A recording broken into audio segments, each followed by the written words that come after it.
Ce matin, nous parlons de la gloire. Mais nous parlons de la gloire sans mesure. Amen.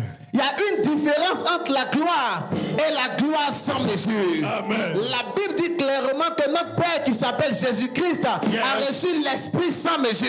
Amen. Toi et moi, nous avons reçu l'Esprit mais avec une mesure. Mais Jésus-Christ, il a reçu l'Esprit sans mesure. Amen. Ça veut dire qu'il y a des personnes qui peuvent recevoir la gloire et certains qui peuvent recevoir la gloire, mais la gloire sans mesure. La Bible dit, c'est la bénédiction de l'Éternel qui enrichit.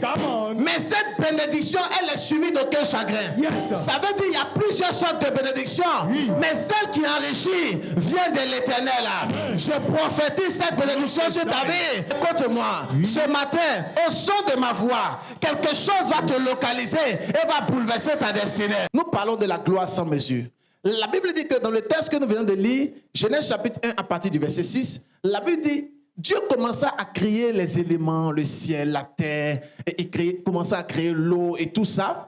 Et pendant que Dieu était en train de créer, il dit que l'étendue paraisse. L'étendue, c'est le ciel. D'accord? Et lorsque l'étendue apparut, Dieu dit, il a séparé l'étendue d'avec les eaux qui sont au-dessus de l'étendue, d'avec les eaux qui sont au-dessous de l'étendue. Yes, sir. Amen. Amen. Donc, il a mis l'étendue et il a mis des eaux en dessous et des eaux en dessus. J'étais en train de méditer et j'ai dit, mais Seigneur, les eaux qui sont en dessus de l'étendue, qu'est-ce que c'est? Et lorsque nous lisons encore la parole, la Bible dit les eaux qui sont en dessus de l'étendue, on appelle l'amas des eaux qui s'appelle la mer. Amen. Amen. Donc Dieu créa l'étendue et il fait descendre les eaux en bas et il appela l'amas des eaux mer. Amen. Amen. Mais ce qui est choquant et ce qui est troublant, il y avait des eaux au-dessus de l'étendue. Ça veut dire le ciel, c'est l'étendue, mais au-dessus de l'étendue, il y a les eaux.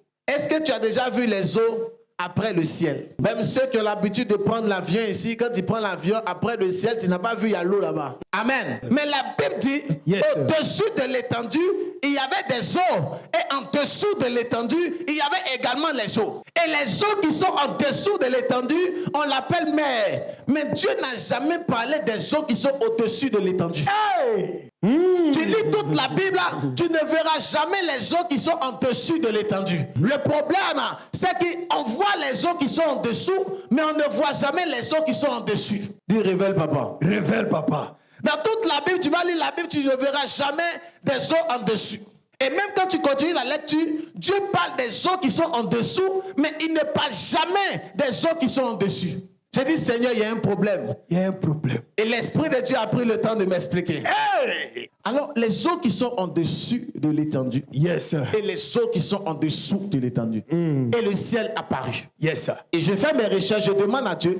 Et l'Esprit de Dieu prend le temps de pouvoir m'expliquer. Il m'envoie dans le livre de Jean chapitre 1 à partir du verset 51. Jésus-Christ ouvre la bouche, il commence à parler. Il dit, vous verrez le ciel ouvert et vous verrez les anges descendre et monter. Yes, sir.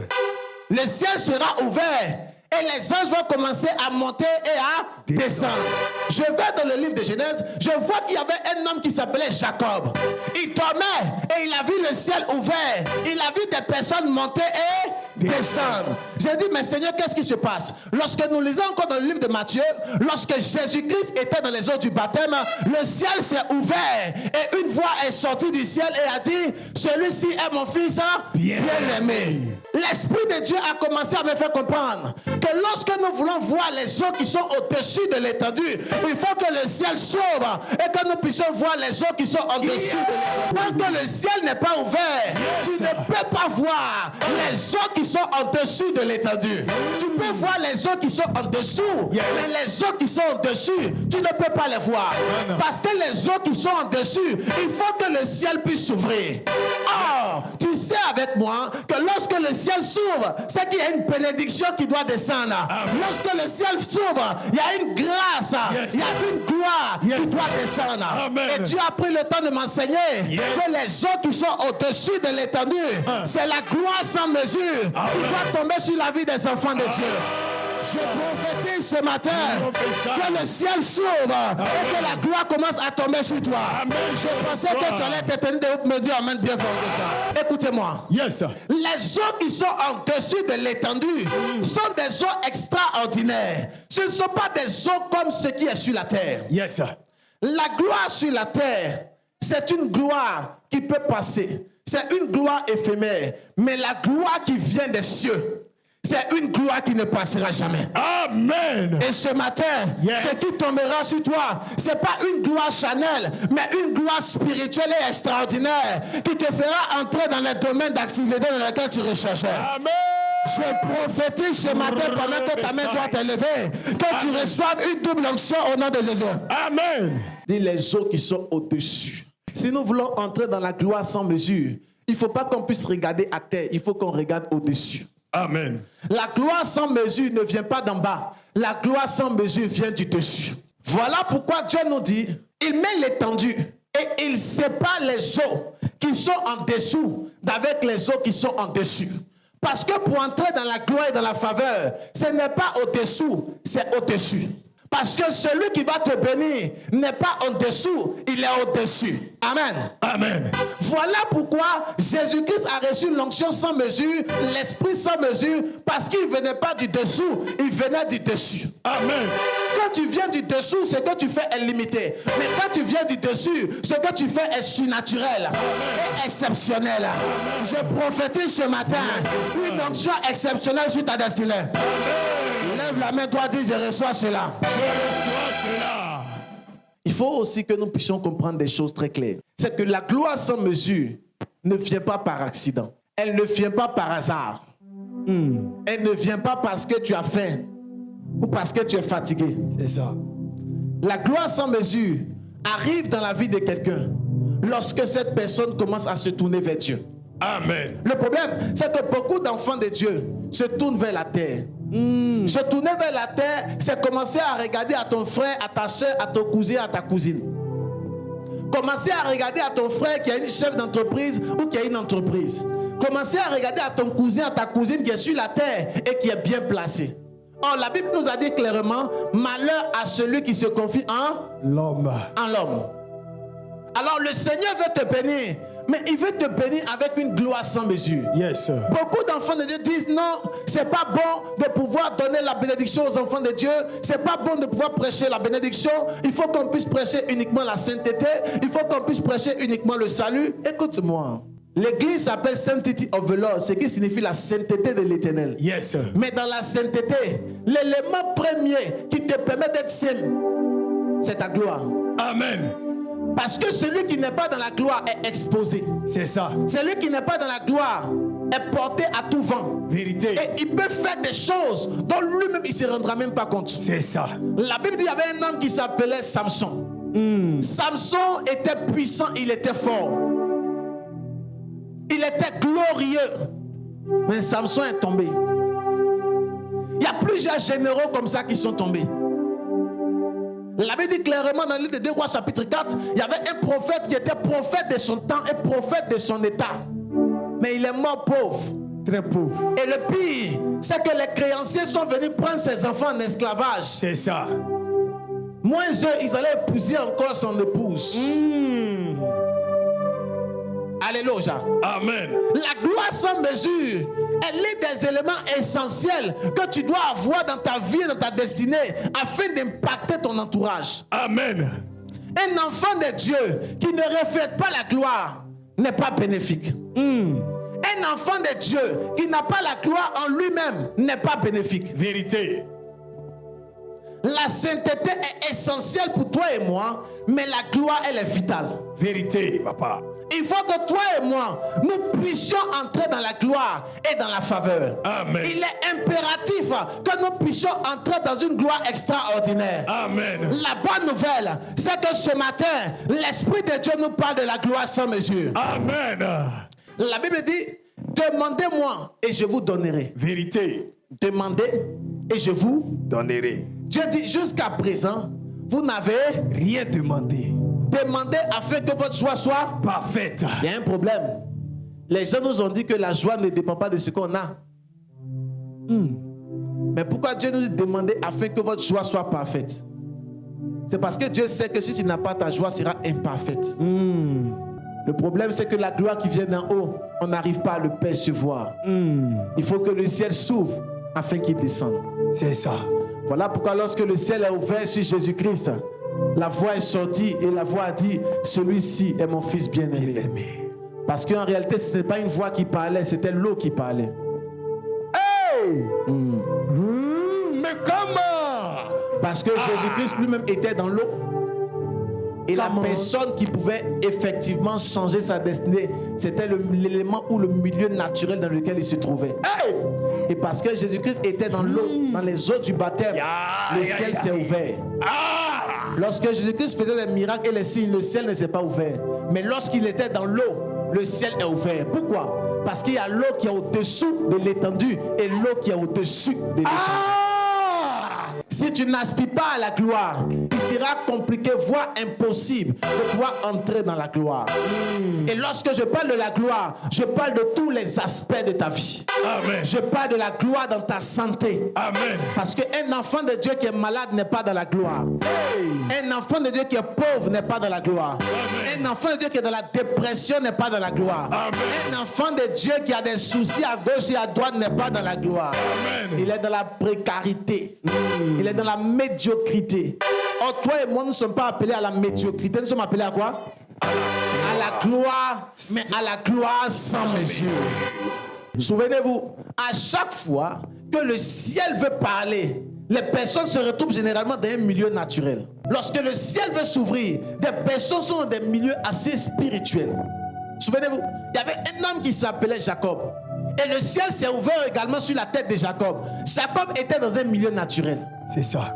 La Bible dit Jacob était sur la terre, mais il y avait un problème. Pour que le ciel s'ouvre, il fallait quelque chose sur lequel Jacob allait s'appuyer pour que le ciel s'ouvre. La Bible dit Jacob dormait, mais il a pris un caillou pour faire son chevet. Yes, sir. Et lorsqu'il dormait sur le caillou, ce n'est pas les fesses ni la tête, non, ni l'épaule qui dort sur le caillou, c'est la tête qui dormait sur le caillou. Yes, sir. Et la tête a eu une vision. Et le ciel s'est ouvert. Tant que tu n'es pas dans le milieu naturel dans lequel le Seigneur t'a appelé, il te sera compliqué, voire impossible, pour que le ciel s'ouvre. Et Jacob, le ciel s'est ouvert parce que sa tête était sur le caillou. Et le ciel a ouvert et la voix est sortie. Il a vu les anges monter et il a vu les anges descendre. Il a appelé le lieu Bethel. Mais toi, est-ce que tu es dans ton milieu naturel? Question. Est-ce que tu es dans le domaine d'activité dans lequel le Seigneur t'a appelé? Dieu t'a appelé en tant que pasteur, tu t'es retrouvé en train de faire autre chose. Dieu t'a appelé en tant que chef d'entreprise, tu t'es retrouvé en train de faire une autre chose. Quand tu es dans ton milieu naturel, le ciel s'ouvre. Quand tu es dans l'élément, le domaine dans lequel le Seigneur t'a appelé, le ciel ne peut que s'ouvrir. Alors beaucoup de personnes me diront, papa, oui, je vais entrer dans la gloire sans mesure. Mais comment faire? Parce que lorsqu'on parle de la gloire sans mesure, c'est aussi le symbole des eaux qui sont en haut. Mais les eaux qui sont en haut sont aussi le symbole des dons spirituels. Or, vous savez avec moi que c'est celui qui est dessus qui bénit celui qui est dessous. C'est le plus grand qui bénit l'inférieur. C'est le plus puissant qui rend l'autre également puissant. Alors, si tu veux entrer dans la gloire sans mesure, il faut que tu puisses commencer à affectionner les choses d'en haut.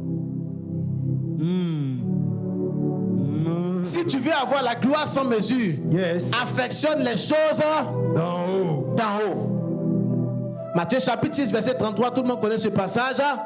Cherchez premièrement le royaume et la justice de Dieu, et toutes ces choses vous seront données par dessus. Non, recherchez premièrement le royaume des cieux et sa justice, et toutes choses vous seront données par-dessus. Non, ça veut dire en d'autres termes qu'il faut rechercher d'abord le royaume des cieux. Et lorsqu'on parle du royaume des cieux, ce n'est pas rechercher premièrement le paradis. Il y a une erreur. Le paradis est déjà un acquis pour toi. Amen. Romains chapitre 8, verset 1. La Bible a dit quoi?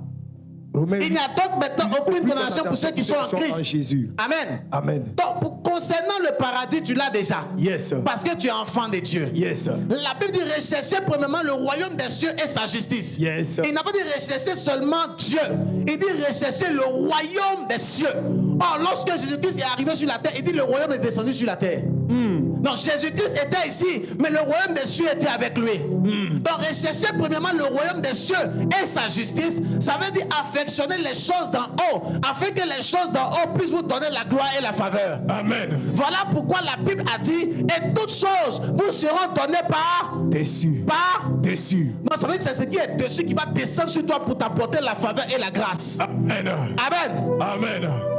Recherchez premièrement le royaume des cieux. Yes. Recherchez les bénédictions qui viennent de Dieu. Yes. Recherchez la gloire qui vient de Dieu. Amen. Recherchez la gloire qui vient de Dieu. Amen. Recherchez l'élévation qui vient de Dieu. Qui vient de Dieu. Numéro 1, affectionne les choses d'en haut. Beaucoup d'entre nous, nous avons affectionné le ciel. Mais le ciel ne nous a pas donné la bénédiction. Parce que vouloir aller au paradis ne veut pas dire que tu vas réussir sur cette terre. C'est ça. Sinon, ceux qui ont les camps de prière là, ils sont milliardaires. Il n'y a pas de maladie là-bas. Il y a beaucoup de personnes qui disent, ah papa, moi ici pécheur. Si tu es pécheur, tu vas en enfer. Tranquille. Le salaire du péché, c'est la mort. Ah papa, moi ici pécheur. Moi ici un gros pécheur. Si tu es pécheur, il faut savoir que tu vas en enfer sans embouteillage. Donc dans ton esprit, il faut comprendre que tu es enfant de Dieu, né de nouveau, fils du Dieu vivant. Vérité. Et ta part, c'est le ciel.